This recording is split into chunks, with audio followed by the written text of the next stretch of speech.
Hello friends, in this video we will discuss about this formula, mathematical formula for entropy change of a system. In last video we have discussed about the Clausius inequality. Okay, what the Clausius inequality here is, this we have already discussed that the cyclic integral of what, del q upon t, this is basically 0 और less than equal to 0. Okay, तो less than कब होगा, जब ये inequality कब होगा less than वाला, जब इरिवर्सिबल प्रोसेस होगा. ठीक है, और इक्वल टू वाला कब होगा, जब रिवर्सिबल होगा. ठीक है, तो अब जब मैं इसको किसी इस साइक्लिक इंटीग्रल को फॉर इंटरनल रिवर्सिबल प्रोसेस के लिए लिखता हूँ, then the cyclic integral of this del Q by T, this term for a internally reversible process, for a internally reversible process, तो ये हमारा 0 आता है. ठीक है, ठीक है, फॉर अ रिवर्सिबल प्रोसेस हो, या चाहे कंप्लीट रिवर्सिबल हो, चाहे इंटरनली रिवर्सिबल हो, ये वाला टर्म क्या आता है, डेल क्यू बाई टी का साइक्लिक इंटीग्रल 0 आता है. तो अब हमें यहाँ से एक बहुत ही इंटरेस्टिंग फैक्ट नज़र आता है कि जब जो हमारे पास कोई टर्म है और उसका साइक्लिक इंटीग्रल 0 है, तो that is basically nothing but a property. क्योंकि जब हम देखते हैं the cyclic integral of D you is a 0, मतलब cyclic integral of internal energy is 0. इसका मतलब क्या है कि इंटरनल एनर्जी का जब हम कंप्लीट साइकिल में चेंज देखेंगे, जब यहाँ से लेकर यहाँ से चलेंगे और वापस इस कंप्लीट साइकिल में यहाँ आ जाएंगे, तो जो चेंज होगा वो 0 होता है. क्यों? क्योंकि एक प्रॉपर्टी होता है. तो हमें क्या पता चलता है कि जो भी फिजिकल क्वांटिटी जिसका साइक्लिक इंटीग्रल 0 होगा, वो थर्मोडायनेमिक्स में बेसिकली कैसा बिहेव करेगा, एक प्रॉपर्टी जैसा. तो यहाँ पे हमारे पास एक टर्म है del Q by T, it's cyclic integral is 0 in case of internally reversible process. So for a internal reversible process this del Q by T will represent a property. देखो, इसका cyclic integral D you का 0 है, तो हम जो u define करते हैं that is a property. Okay, this क्यों? क्योंकि जो हमारा इसमें चेंज इन इंटरनल एनर्जी होगा u2 minus u1, that will B 0 in case of a cyclic process. जब साइक्लिक प्रोसेस हो जाएगा तो चेंज इन इंटरनल एनर्जी 0 होता है. क्यों? क्योंकि एक स्टेट फंक्शन होता है. तो मतलब क्या है, यहाँ से हमें क्या इंटरेस्टिंग फैक्ट पता चलता है कि जो भी फिजिकल क्वांटिटी यहाँ पे जिसका साइक्लिक इंटीग्रल 0 है, इसका मतलब वो एक प्रॉपर्टी है और वो एक स्टेट फंक्शन होता है प्रॉपर्टी. ठीक है, तो यहाँ पे डेल क्यू बाई टी का cyclic integral in case of internally reversible process is 0. So we define a new property here which is del Q by T in case of internally reversible process. This del q by t represents a new property which is entropy. तो यहाँ से देखिए हमने entropy को define किया है कि the entropy change जो होगा, this entropy change in case of internal reversible process, वो क्या होगा, डेल क्यू बाई टी. तो del Q by T will represent entropy change in case of internal reversible process. So ds will be equal to del q by t, but the process should be either internally reversible or reversible होना चाहिए. ठीक है ना? तो मतलब क्या है, यदि रिवर्सिबल प्रोसेस है तो ये ds हमने क्या निकाला, del q by t. तो देखिए हमने एक न्यू प्रॉपर्टी डिफाइन कर ली है यहाँ पे, entropy. Mathematically we have defined a new property which is entropy. अब देखिए, ज़रूरी नहीं है कि हर प्रोसेस ही इंटरनली रिवर्सिबल हो. ठीक है, अब यदि मैं इसमें क्लॉसियस इनइक्वालिटी लगाता हूँ, and if I apply A Clausius inequality जो एक साइक्लिक प्रोसेस में लगाता हूँ, तो बेसिकली क्या होगा, देखिए we am going to take a cyclic process here, and in that cyclic process I am going to apply Clausius inequality here. देखिए यहाँ पे तो मैं एक प्रोसेस ले लेता हूँ 1 to 2, this is state 1, this is state 2, और यहाँ पे मैं वापस जो ये वाला जो प्रोसेस है ये इरिवर्सिबल लेता हूँ, स्टेट 2 to 1. तो अब देखिए ये जो हमारा एक साइकिल है, इसमें मैं क्या कह सकता हूँ कि the cyclic integral of this del Q by T is basically less than 0. ये होगा क्योंकि ये कंप्लीट साइकिल तो इरिवर्सिबल है. ठीक है ना, क्योंकि एक रिवर्सिबल प्रोसेस है, दूसरा इरिवर्सिबल है, तो कंप्लीट साइकिल देखूंगा तो वो इरिवर्सिबल माना जाएगा. ठीक है, तो cyclic integral of del Q by T will be less than 0 by the Clausius inequality here. अब देखिए, जब मैं state 1 to state 2, if I am moving from state 1 to state 2, then I can write down here the integral of del q upon t from state 1 to state 2 plus integral of del q upon t from state 2 to state 1. This is less than 0. Okay, इस cyclic integral को मैंने दो parts में integrate break कर लिया है. ठीक है, तो हमारा साइकिल कंप्लीट हो चुका है 1 to 2 देन 2 to 1. अब देखिए 1 to 2 जो प्रोसेस है ये del q by t वाला, it is a reversible process. ठीक है, तो यहाँ पे del q बाई टी का integral from state 1 to state 2 अभी हमने डिस्कस किया, ये इंटरनली रिवर्सिबल है, दिस इज रिवर्सिबल. तो ये तो क्या बताएगा हमें, एंट्रोपी चेंज बताएगा in case of a reversible process. Okay, so this is nothing but the S2 minus S1, S2 minus S1, okay, plus del q by t, this is nothing but del q by t integral from state 2 to state 1, this is less than 0. Okay, सो ये जो entropy change होता है ये तो हमें पता है, ये तो प्रॉपर्टी होता है. This entropy change is basically a property. और ओके, और ये तो हमारा इनिशियल स्टेट और फाइनल स्टेट पे डिपेंड करता है.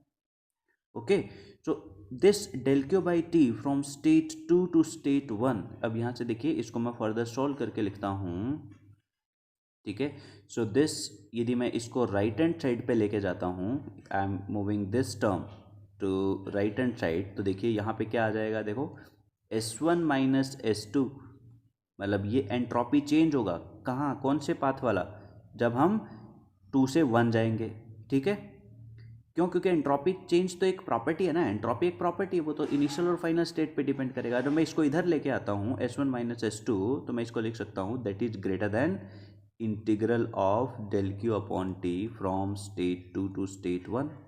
ओके, तो इसका मतलब क्या है कि जब ये वाला जो इंटीग्रल है ये हम इरिवर्सिबल पाथ से कर रहे थे, ये जो del q बाई टी का जो इंटीग्रेट कर रहे थे ये हम एक इरिवर्सिबल पाथ से कर रहे थे. तो इस इनइक्वालिटी को यदि मैं इक्वालिटी में क्रिएट करना चाहता हूँ तो मैं क्या लिख सकता हूँ कि this delta S is equal to the entropy change due to some internal irreversibility plus this del q by t, plus मैं क्या लिख सकता हूँ del q by t.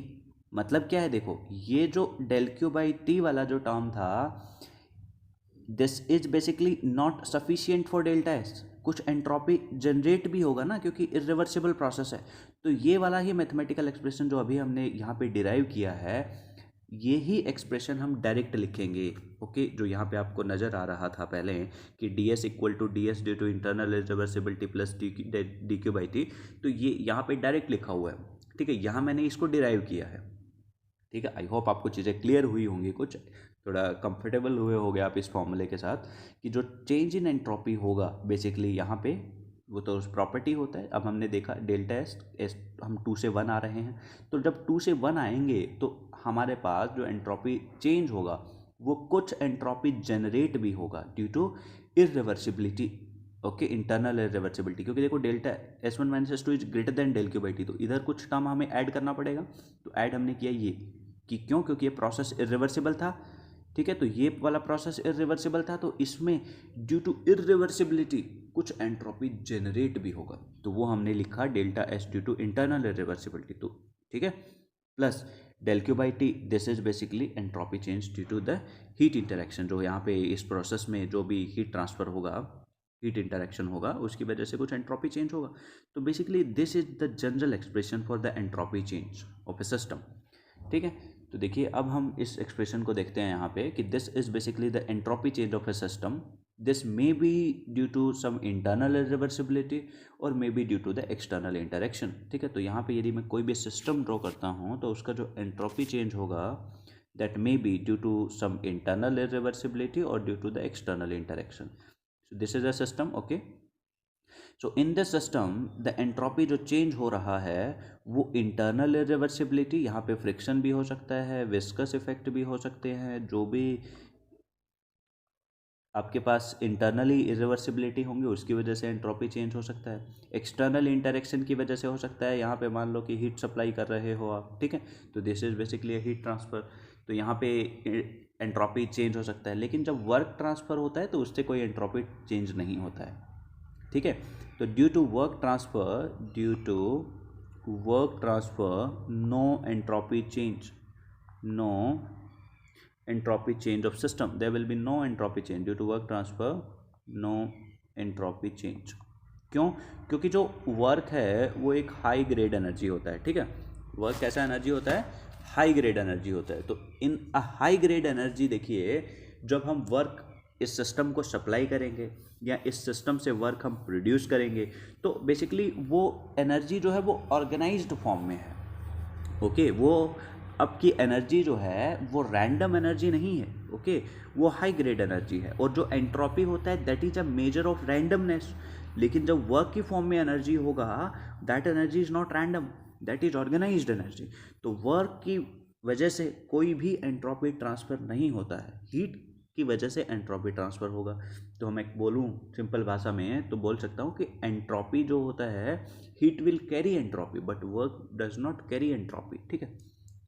तो वर्क ट्रांसफर से एंट्रोपी चेंज नहीं होगा। तो अब देखिए बेसिक बात यही है कि हमारे पास ये फॉर्मूला आता है, और किसी भी सिस्टम के लिए यदि मैं ये फॉर्मूला लगाता हूँ कि the entropy changes due to the internal irreversibility plus the entropy change due to external interaction, तो ये फॉर्मूला वैलिड है, ठीक है। तो यही लिखा है, entropy change of a system is summation due to internal irreversibility and due to external interaction. I hope आपको क्लियर है। एक्सटर्नल इंटरेक्शन वाला जो है यहाँ पे, इसको हम इस फॉर्म में भी लिख सकते हैं, D S will be equal to due to internal reversibility plus D Q by T, ये हमने लिखा अभी, ठीक है। तो ये फॉर्मूला हमने डिराइव भी किया कि D S is equals to D S due to internal reversibility plus D Q by T. अब देखिए यहाँ पे हम इसके डिफरेंट टाइप के केसेस डिस्कस करेंगे। If a system is reversible then the value of entropy generation is equal to zero. ये तो हमने डिस्कस किया, आपको क्लियर हुआ होगा कि जो रिवर्सिबल प्रोसेस होता है उसमें आपका एंट्रोपी जनरेशन वाला टर्म जीरो आता है, ठीक है। क्योंकि ये जो हम D S due to internal reversibility है, तो if process I am taking internally reversible, ठीक है, मोर प्रिसाइजली इसको मैं लिखता हूँ, तो if the system is internally reversible, ठीक है, इंटरनली यदि प्रोसेस हमारा रिवर्सिबल होता है तो उसके केस में जो एंट्रोपी चेंज होगा due to internal reversibility, this will be zero. So जो हमारा डेफिनेशन था डी एस का कि that is D S due to internal reversibility plus D Q by T, तो ये वाला जो फॉर्मूला, ये जो टर्म है इस फॉर्मूले में, ये जीरो हो जाता है। तो D S in case of, ये हमने सबसे पहले भी लिखा था कि due to in internal reversible process that will be equal to D Q by T, ठीक है। तो मतलब क्या है कि if I am going to, तो मैं इसको सीधा लिख सकता हूँ कि D S will be equal to D Q by T, but condition क्या है कि the system is internally reversible, ठीक है ना, इंटरनली रिवर्सिबल होना चाहिए तभी ये फॉर्मूला लगेगा, ठीक है। ये रिवर्सिबल हुआ तो एस जनरेशन वाला टर्म आ जाएगा, ठीक है। अब इसके केसेस देखते हैं। If heat is supply to the system then entropy change of a system is negative, okay. तो इसी केस में हम ले रहे हैं ये वाला कि इफ़ अ प्रोसेस जो है वो हम कैसा मान रहे हैं, इंटरनली रिवर्सिबल, ठीक है। तो डी एस क्या हो जाएगा, D Q by T, D S is equals to D Q by T for an internally reversible process. अब यहाँ पे आपने हीट ऐड किया, तो ऐड करोगे सिस्टम में तो पॉजिटिव होगा, तो मतलब एंट्रोपी चेंज पॉजिटिव होगा, तो एंट्रोपी इंक्रीज होगा। यही लिखा है कि heat is supplied and entropy change of a system is positive. Assumption ध्यान रखना, internally reversible process should be there. If heat is rejected from the system then entropy change of a system is negative. Same है कि वही assumption क्या ध्यान रखना है कि the process is internally reversible.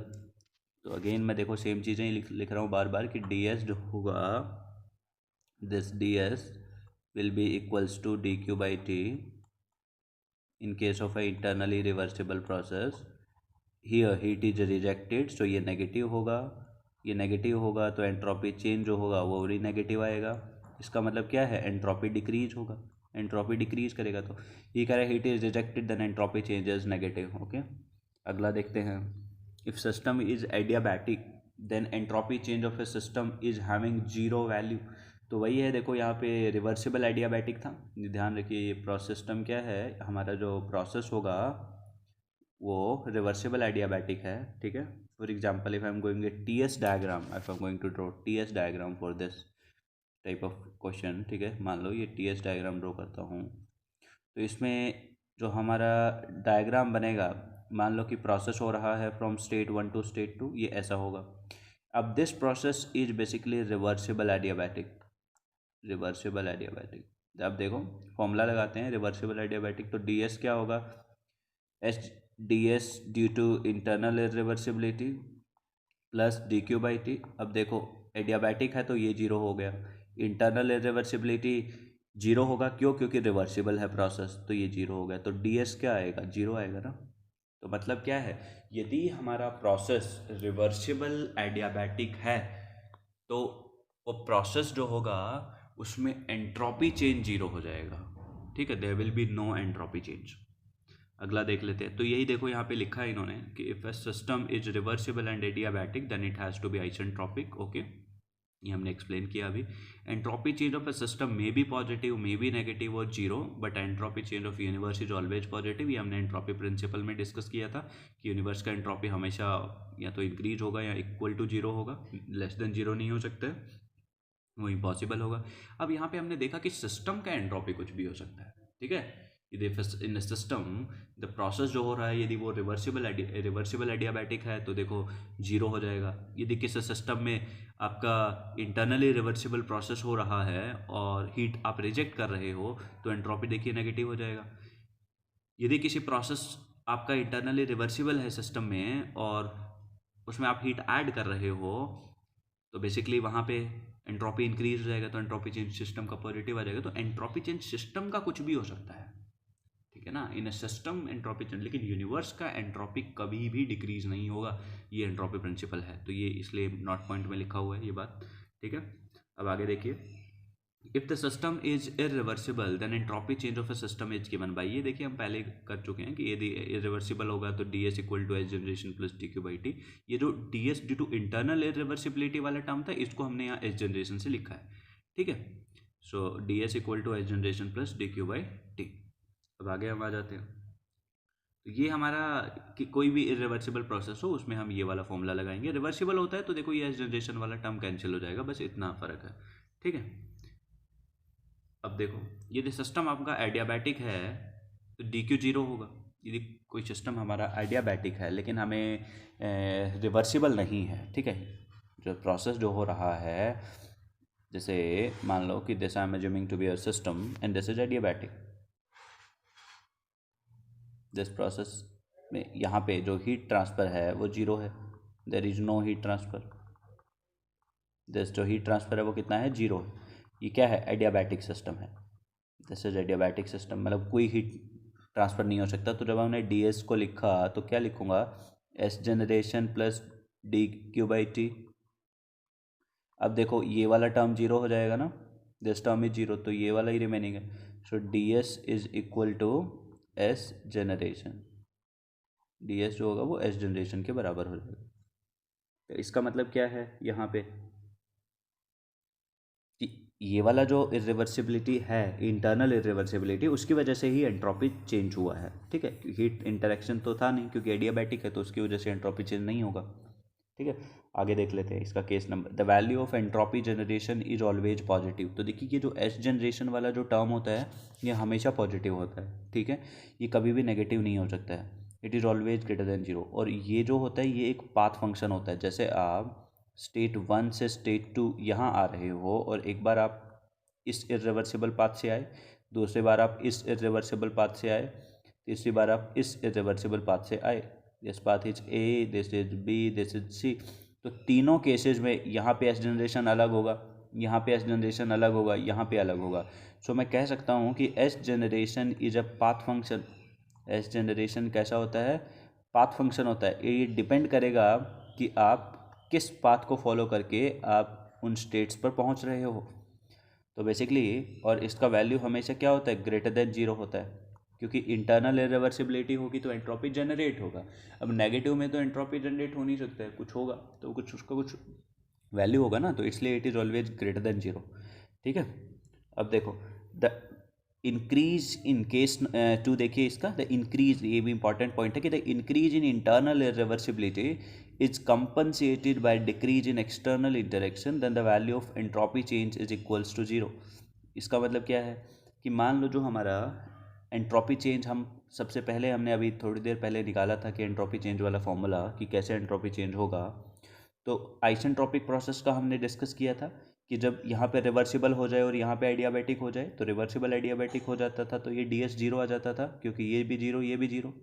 अब हम कह रहे हैं कि इसको जीरो लेके आने के लिए ऐसा भी हो सकता है कि एस जनरेशन की वजह से तो एंट्रोपी बढ़ेगा, लेकिन इसकी वजह से कम हो जाए, तो ये एक दूसरे को कंपनसेट करके भी तो डेल्टा एस जीरो आ सकता है ना। तो इसका मतलब यही है कि एस जनरेशन जितना इंक्रीज हो रहा है उतना ये डिक्रीज हो जाए और हमारे पास नेट एंट्रोपी चेंज जीरो आ जाए, और जैसे ये जीरो आ जाएगा तो प्रोसेस कैसा हो जाएगा, आइसेंट्रोपिक हो जाएगा।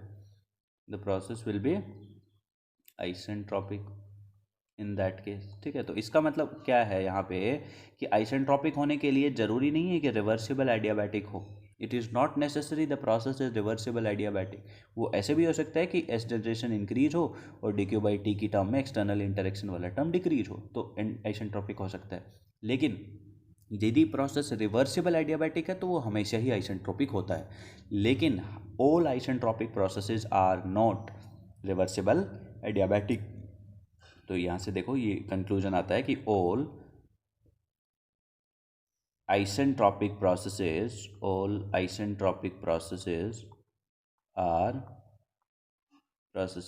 Are not reversible adiabatic.